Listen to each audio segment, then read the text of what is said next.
अस्सलाम वालेकुम, कैसे हैं आप सब। उम्मीद है कि आप सब खैर खैरियत से होंगे। ये कल वाली शॉपिंग है जो मैं अपनी दोस्त के लिए करके आई थी, जो मैंने स्टोर से चीज़ें ख़रीदी थी। तो आज का दिन शुरू होता है हमारा कुकिंग से, क्योंकि दोपहर का टाइम हो चुका है और आज मैं बना रही हूँ कद्दू और चने की दाल। तो कद्दू वगैरह मैंने छील लिए थे और कट करके रख लिए थे। अब हम बनाएंगे इसका मसाला। मैंने प्याज फ्राई होने के लिए रखे हुए थे और साथ ही मैंने कद्दू वगैरह भी धो लिए थे और कट करके रख लिए थे, क्योंकि जल्दी जल्दी काम करना था और बच्चों की छुट्टी का टाइम हो रहा था स्कूल की। वही रोज़ की रूटीन, वही रोज़ के काम और भागम दौड़, साथ साथ मिसाला भी रेडी करना था। मिसाले में मैंने वही घरेलू मिसाले डाले थे, नमक मिर्च हल्दी पाउडर सूखा धनिया और ये सारी चीज़ें। फिर मैंने जैसे मिसाला थोड़ा सा फ्राई किया और उसके बाद मैंने पानी डाल के उसको रख दिया था, ताकि अच्छी तरीके से मिसाला बन जाए। और इसमें अब हम डालेंगे चने की दाल, जो मैंने सुबह ही भिगो के रख दी थी और मैंने उसे वॉश वगैरह किया और उसके अंदर डाला। तो मैं इस तरह बनाती होती हूँ। अमूमन चने की दाल और कद्दू मैं बहुत कम बनाती हूँ। ये सीज़न में जब से आए हैं मैंने आज बनाए हैं।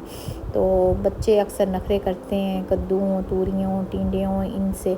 तो फिर इन चीज़ों को जब मैं बनाऊँ तो इनके नखरे बहुत होते हैं, तो इसलिए बहुत कम कम बनाती हूँ। ये मैं और मेरे हस्बैंड ही खाते हैं।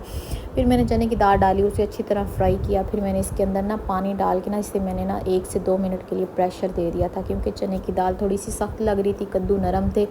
तो वो जौन सा ना चने की दाल अगर कच्ची रहती तो फिर जायका अच्छा ना आता। आपको पता है खाना बदमज़ा लगता है जब कोई चीज़ ऐसी हो जाए। तो मैंने अब ना इसके अंदर पानी डाल के ना इसे 1-2 मिनट के लिए ढक्कन दे के रख दिया था। अब हमारा प्रेशर आ चुका था, तो अब ढक्कन खोल के मैं इसे चूल्हे पे रख के ना, जो इसके अंदर पानी था ना उसको थोड़ा सा खुश्क करके ना चने की दाल को अच्छे तरीके से हम लोग फ्राई कर लेंगे, ताकि ये थोड़ी बड़ी मज़े की हो जाए। अब मैं इसे चेक कर रही थी कि ये किस हद तक गल चुकी है, क्योंकि मैंने 50% इसे कुक करना था और 50% इसे कद्दू डालने के बाद करना था, क्योंकि अगर ये पूरी गल जाती तो फिर कद्दू डालने के बाद जब मैं इसे थोड़ा प्रेशर देती तो फिर ज़रा ज़्यादा गल जाती, तो फिर मज़ा ना आता। तो अब जैसे ही मैंने अच्छे तरीके से उसका पानी खुश्क हुआ तो फिर मैंने उसको अच्छे तरीके से फ्राई करने के बाद ना बीच में कद्दू डालने स्टार्ट कर दिए थे।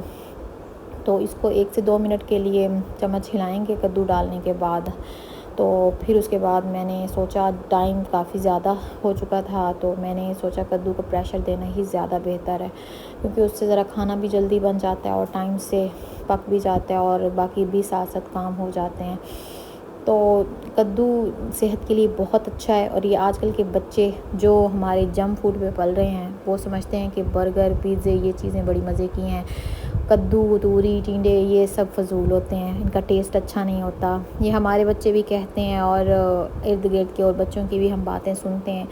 तो कद्दू के बारे में मुझे जो थोड़ी सी नॉलेज है, जब यूनुस अलैहिस्सलाम को ना मछली ने पेट से उगला था, तो उनके जिस्म के जो गोश्त था, मांस था, वो ज़रा नरम हो गया था मछली के पेट में इतने दिन रहने की वजह से। तो फिर जब वो मछली के पेट से बाहर आए थे तो उनके साथ ही एक कद्दू की बेल उगा दी गई थी जिस पे कद्दू लगे हुए थे।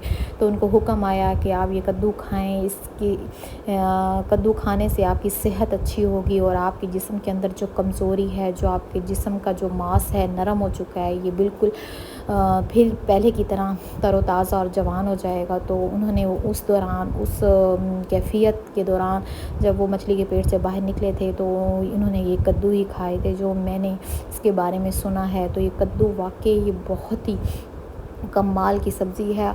जो लोगों को पता है वो तो खाते हैं बड़े शौक़ से, जिनको नहीं पता वो नखरे करते हैं हमारे बच्चों की तरह। ये देखें जी, बच्चे स्कूल से आ चुके थे और जी इनके नखरे ख़त्म नहीं हो रहे थे कि हमने ये खाने नहीं हैं। फिर मेरे पास पड़े थे राइस फ्रिज में, तो मैंने सोचा इनको गर्म करके ना बच्चों को वही दे देती हूँ। मैं ओवन में बहुत कम चीज़ें वो करती हूँ, ज़्यादा कोशिश होती है कि मैं चूल्हे पे ही चीज़ों को गर्म करके दूँ। तो फिर मुझे सॉस पैन कुछ नहीं मिला, मैंने जी तवा रखा था रोटियों के लिए, तो मैंने उस पर ही गर्म करके बच्चों को दिए। ये देखें जी, हमारे साथ मोए मोए हो गया है। मैं कुकर का ढक्कन खोलने लगी तो फिर कुकर की ना हैंडल ही मेरे हाथ में आ गया। तो ये देखें हमारे कद्दू मज़े के तैयार हैं। और ये अब मैं आपको चेक कराती हूँ, हमारी दाल भी ऐसे परफेक्ट गल चुकी है और बड़े मज़े का सालन बना था, यकीन जाने। लेकिन बच्चे थे कि उन्होंने टेस्ट किए बगैर ही कह दिया कि जी मम्मा हमें पसंद नहीं है, हमने तो ये खाना ही नहीं है। उनकी यकीन माने कोई ऐसी चीज़ बन जाए ना, सबसे पहला मेरी बेटी का यही होता है, मुझे भूख ही नहीं है मम्मा। ये देखें।